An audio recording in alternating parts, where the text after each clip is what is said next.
Dear ladies and gentlemen, let's turn to another perspective of today. Let's see the stories, hear the stories of Luxembourgish journalist who has spent years documenting Ukraine. So our next speaker is Philippe Schockweiler, a Luxembourgish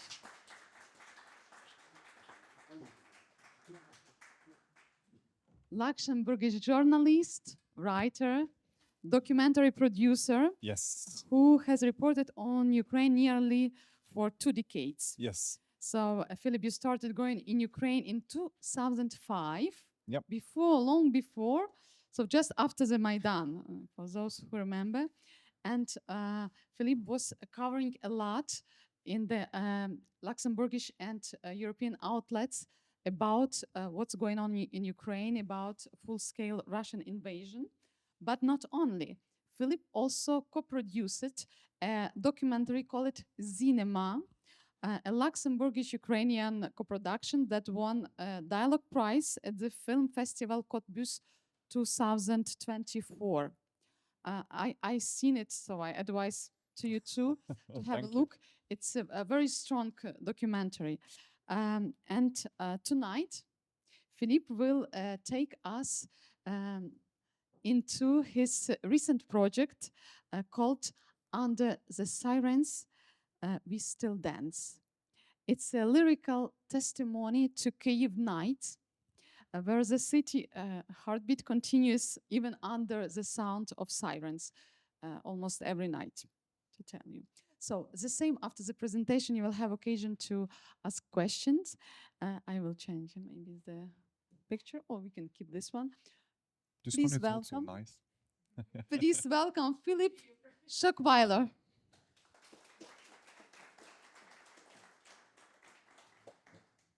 Thank you so much for this lovely introduction. And the text you're about to hear is indeed a lyrical text. It is not a journalistic text. It is not a factual text. It is something which comes from the heart. Because as a journalist in Ukraine since the full-scale invasion, I realized one thing very quickly, mainly that if you want to talk about feelings, the press is the wrong place to do it.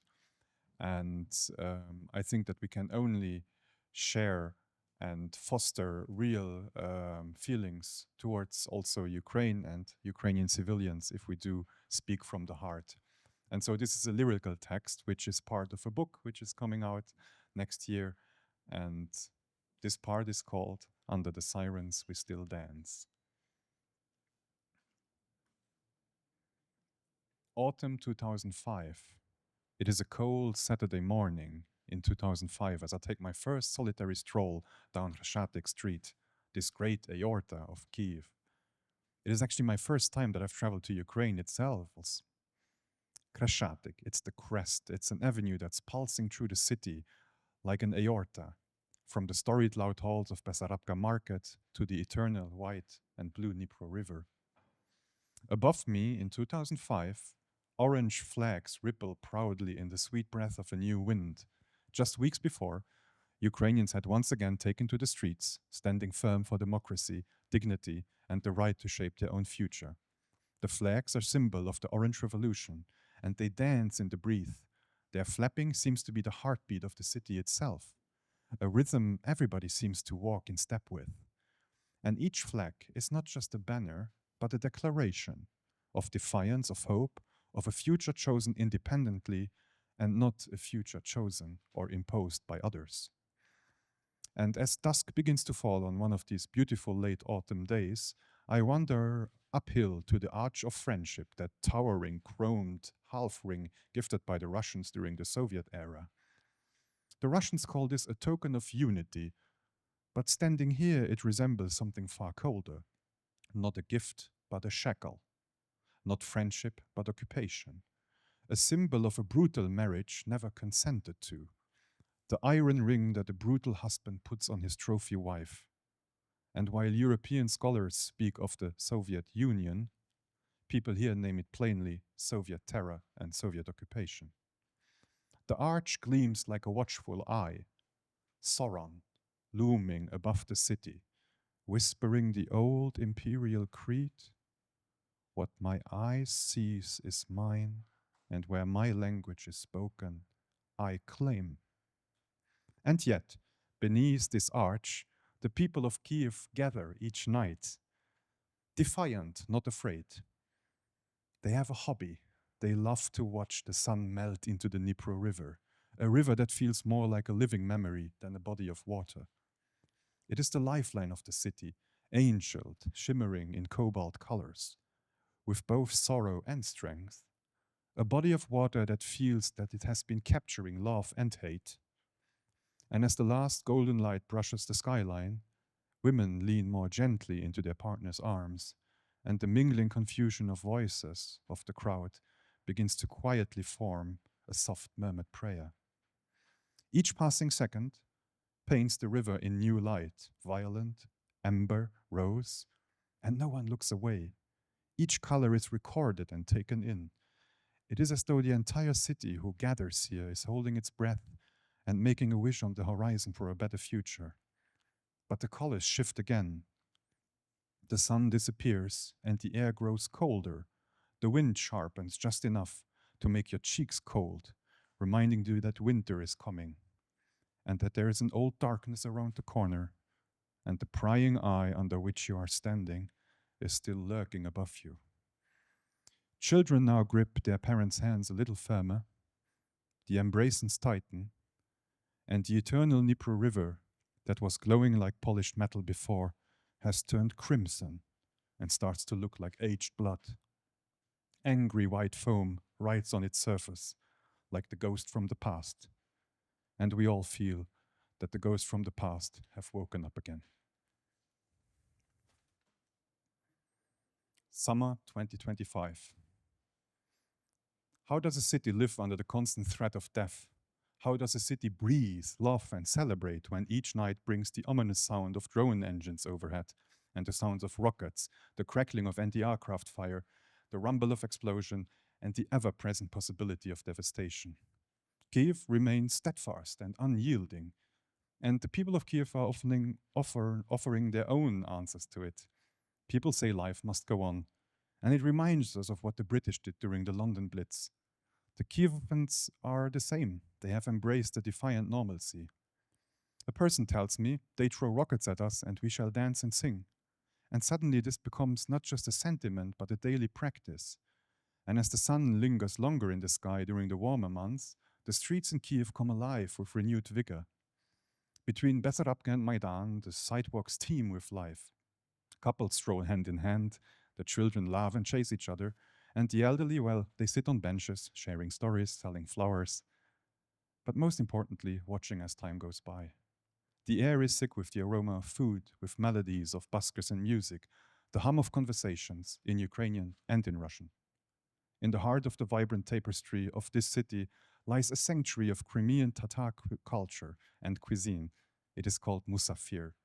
It is much more than a restaurant. Nestled in the backyard of Bardana Melnitskogod Street, this restaurant, which name means guest in Crimean Tatar, offers more than just food, but a warm embrace. Greeted with a heartfelt Assalamu alaikum when you go inside, you are ushered into spaces adorned with traditional textiles, intricate patterns, and the soft strains of live music. The menu is a celebration of Ukrainian diversity and of Crimean Tatar culture. Crispy cheburiki, which we all love, oozing with savory fillings, delicate yantik kebete, and the sweet allure of Burma. Each dish tells a story of heritage, of resilience, but also repression and deportation for the Crimean Tatar population, death and sorrow, and yet the enduring spirit of a displaced community which decided to be resilient. A short walk away, my favorite place, on Velika Zhitomyska Street, Kasatka. Once a humble cafe, it has turned into a cultural hub, a blend of bistro and vintage record store. And it whispers, and its walls are whispering countless nights filled with laughter, debates, debauchery, and groovy music. DJs are spinning here funk music, with Herbie Hancock often setting the tone. And the menu offers a fusion of global flavors. It is a place where every corner invites conversation, every note encourages movement, and every bite feels like home. I'm asking one of the patrons, what would happen now if an air raid alarm would go off? And the answer doesn't really surprise me. Under the sirens, we still dance. And as night falls and the distant echoes of war resurface, the people of Kyiv gather in these sanctuaries of cultures and camaraderie. They share meals, stories, songs, finding solace in community and strength in tradition. In the face of adversity, they choose to live fully, love deeply, and celebrate fiercely. Because in Kyiv, life just doesn't go on, it thrives until the curfew pushes us all back into our homes or deep down into public shelters. The night.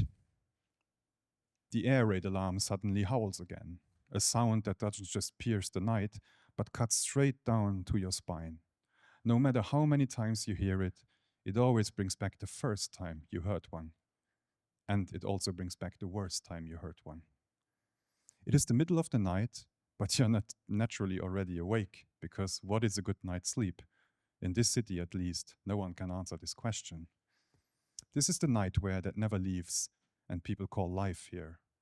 In the darkness and during the sirens, the neighborhood dogs begin to bark, high pitched, frantic, confused. They do it every night. They raise their voices against something they cannot fight, cannot name, something they even cannot smell. And their helpless howling mirrors the fear and uncertainty one can feel in such moments. Even if stoically you keep repeating yourself the old ardent lie, we will be fine. The alarm finally fades, but it just doesn't stop. It drags itself out, like the cry of a wounded animal vanishing into the wind. A long metallic wail that stretches across the rooftops and across your heart before finally disappearing into the silence. The dogs, they bark a little longer, as if they try to argue with this silence. But then also the dogs give up, and the city exhales. For a moment, there's nothing. Not a pleasant or peaceful silence, but dead calm in anticipation of the worst. And then a low, grinding hum. A sound creeps in, unmistakable, eerie. Drones, and they are hunting in packs like wolves. Their engines mimic the whine. Their engines mimic the whine of an old motorbike, so familiar that Ukrainians gave them a nickname, mopeds. But these mopeds don't deliver passengers. They carry death, riding it into a sleep-drunk city. This is the greatest cultural export of Russia. Not Tchaikovsky or the Bolshoi, but death riding on top of Geran 2 drones, accompanied by a symphony of terror. A sharp explosion cracks the quiet. Distance, but not distance enough. Then another one, closer. The glass of your window trembles, vibrates, moans, shrieks, and your heartbeat, it flutters to match it. And it becomes a seemingly endless moment of terror. You open a window, you want to know what's going on, and the smell of war, you have it, unmistakable. It hangs in the air like burned dreams. A mixture of scorched rubber, hot metal, chemical dust, and something you can never quite name but never forget. It is a dirty tang that coats the back of your throat, that stings the tip of your tongue, and makes you sick to the stomach. Nauseous. You can taste it. It is sharper like ash, more bitter than fear itself. In some places, it smells like diesel or damp earth. In others, it smells like burnt hair, broken plaster. You see, when a drone hits a building, the smoke carries the scent of burning insulation and shattered lives all throughout the city. In this city, which is a city of love, this is the smell of death. This is the vocabulary of the unspeakable, incomprehensible, yet you learned it in one breath at a time. The smell of war enters your nose and never fully leaves. Car alarms are still echoing from somewhere down the street. The dogs are barking again, terrified, eclectic, and this time they won't shut up. This one was close, too close. But then again, after the sirens, after a while, there's silence. The morning after an attack, Kyiv wakes up not with noise, but with stillness. The city is so full of movement and voices, is holding its breath. The streets are quiet, hushed, and there's no rushing. It is the silence of counting the hours you slept, the hours you didn't sleep, and counting the names of people you need to call and check up on because you knew that the rockets went down in their district. But as the morning light stretches over the rooftops and slides down the almost iconic cracked sideways of Kyiv, life begins again in the smallest of rituals. Cars can be heard outside your windows going by, and it seems that the city is slowly waking up again. It is the time to shine for what I call the unsung heroes of the city, the bakers and baristas. Cafes are slowly unlocking their doors. The aroma of coffee, familiar, mostly familiar, earthly and rich, creeps into the streets like an offering. And then, of course, slowly the people of Kyiv come. By midday, the lines, they grow long. And at every corner, at every coffee shop, people stand in line and they queue calmly, quietly, sometimes talking in soft voices, sometimes just standing there, tired, eyes half closed. Tired bodies, but the souls are alert. Everyone carries their own night behind their eyes and their own war in the chest. But inside the bars and cafes, the baristas are already doing their magic. Behind the counters, they move with rhythmic precisions. The steam is hissing, the milk is swirling, you hear the ceramic clinking. And this sound, which in every other coffee shop in the world would make you nervous, you just don't hear it here anymore. You don't feel irritated. Because each gesture they do is practice, never mechanical. And these coffees are suddenly more than just drinks. They are acts of care. Each cup is crafted and cradled gently. Each pour of milk or coffee is deliberate. A heart here, a small tulip there, or a little beautiful swan swimming in the foam. These are little artworks who might just last for seconds, but they're speaking to our soul. Because suddenly these baristas are pouring into fragile hands the first warmth of the day. And this matters. Oh, yes, it matters because every cup means something. Each cup is a ceremony. Each cup means something different for the students, mothers, fathers, elderly, or soldiers queuing to get a cup of black gold. Because each sip is a whispered wish, a wish to get through the day, a wish to call your loved ones, a wish to let your loved ones survive, or a wish to call your mother later to tell you that you love her, or simply just a wish for sleep.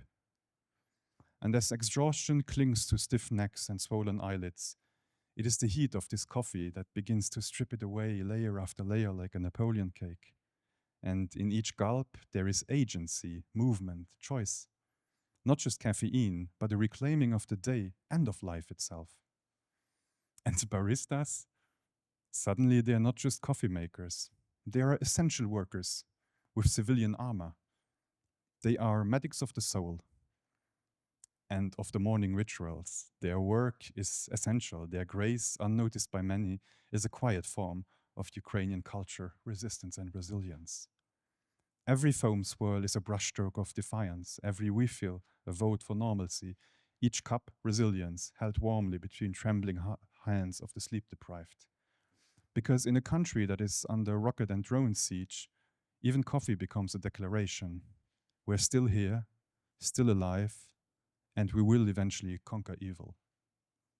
And so people start to drink this coffee slowly, not particularly because they have a lot of time, but because coffee has meaning. Each cup might be the last, and each cup also might be the first step into another morning, another chance, another sunrise, another act of survival, dressed in milky foam and morning light.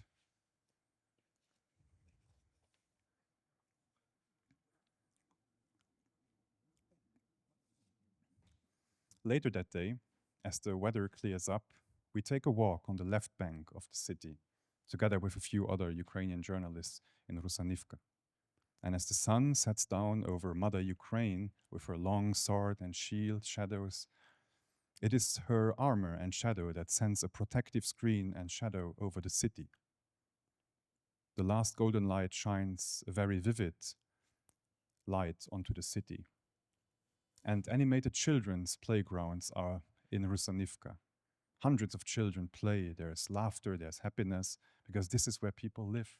And blissful voices can be heard to echo through the early evening. Then my Ukrainian friend turns to me and says, "This is why we fight." Thank you.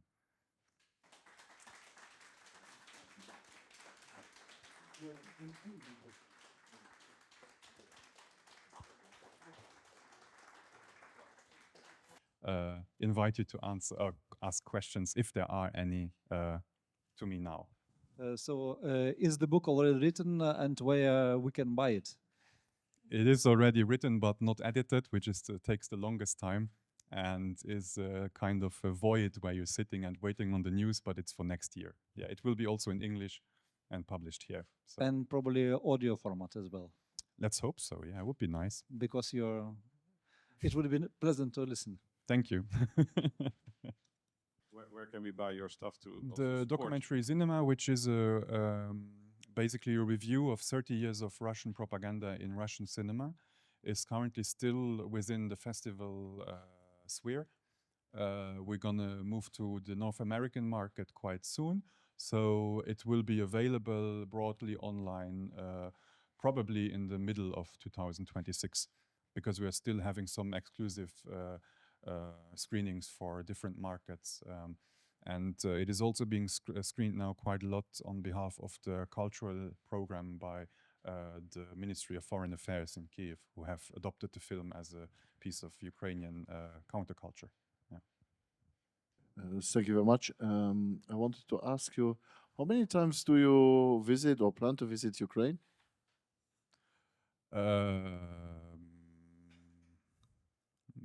Hopefully I will never stop. I mean, I have been going to Ukraine since 2005, as I mentioned.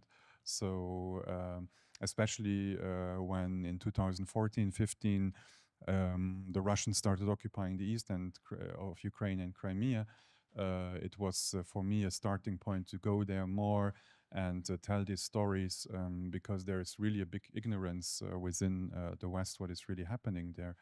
And so when the full-scale invasion happened, it was also clear for me that with my contacts and my friends being there, it's really, really important to step up and yeah, basically switch your whole professional life to this and try to be as inspiring as possible. So I plan to go to the end of my life to Ukraine, because that's where my friends are, where family is, where many generations of Ukrainian I know, and where I feel that I am part of the story also. Yeah. Thank you so much. I actually had tears, at least through the half of your story, especially the Musafir, because it's a place where I used to go a lot with my friends. But it's okay. I'll go back there and enjoy There's it again. there's a small lie in the text. I'm describing the original Musafir. But it's on Podil. No, I always go to the Podil is also always booked out, so it's very popular. So you have the one. My Musafir is in Podil, but all the feelings that you No, described, they Olympiska. That's where you always find a spot. So, I'll have to and that's a discover very that good one. walk if you plan to eat Crimean Tartar food. So if you live like me, mostly in Podil or on Maidan, when I go there, live in these two places with friends. So it is a good walk to check out first. The first one, it's full. Podil is full. Let's walk to Olympic Stadium. Go there, because then you have to walk back, and it's a really rich food.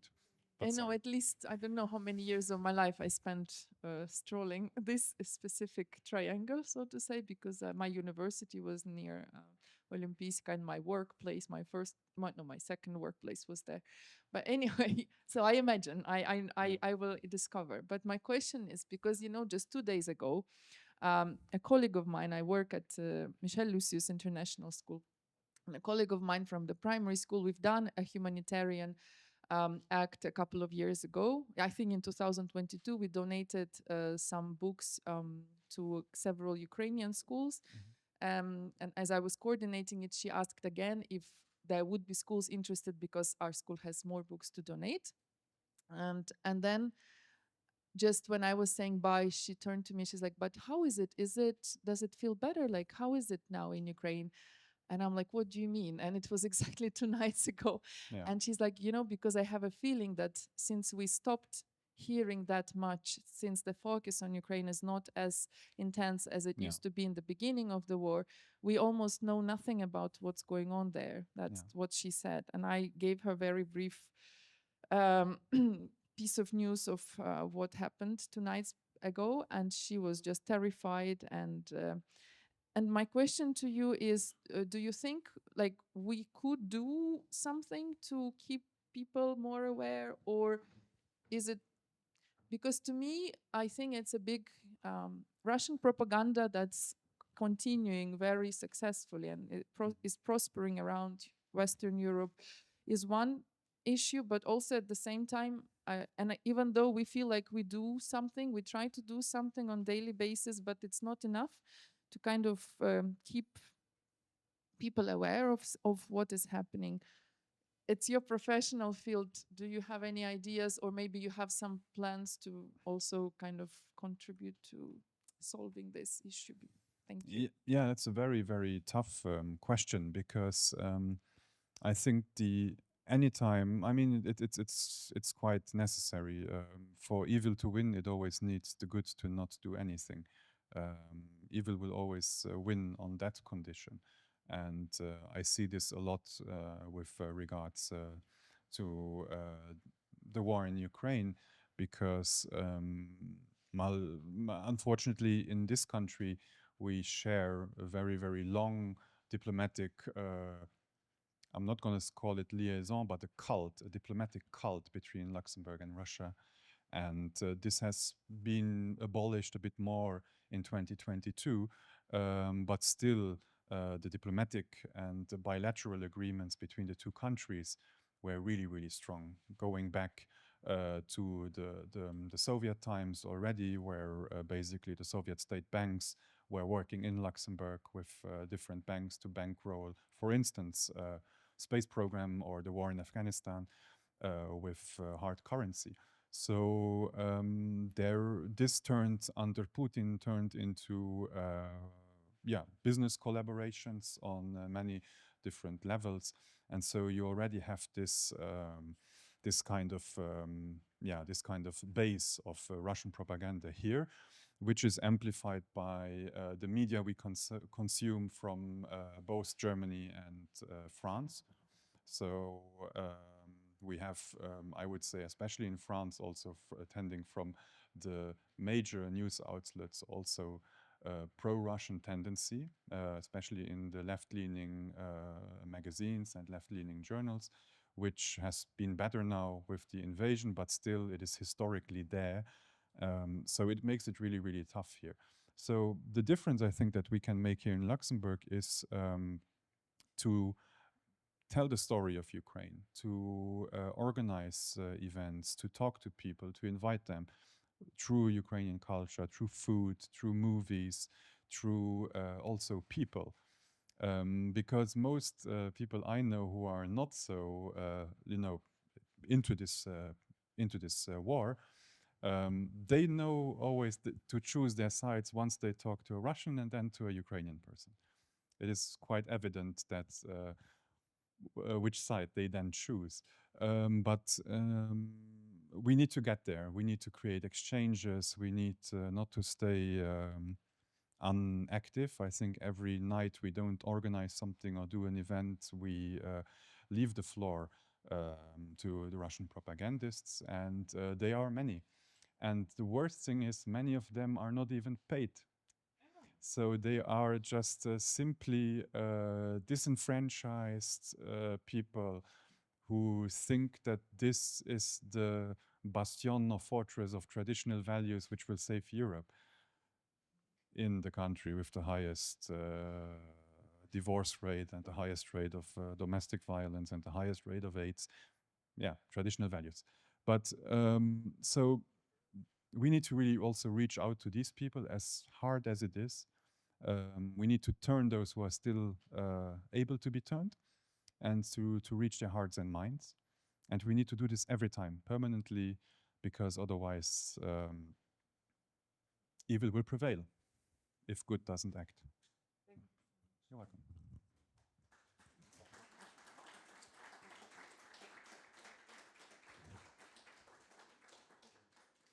Thank you very much. Thank you, Philip, you.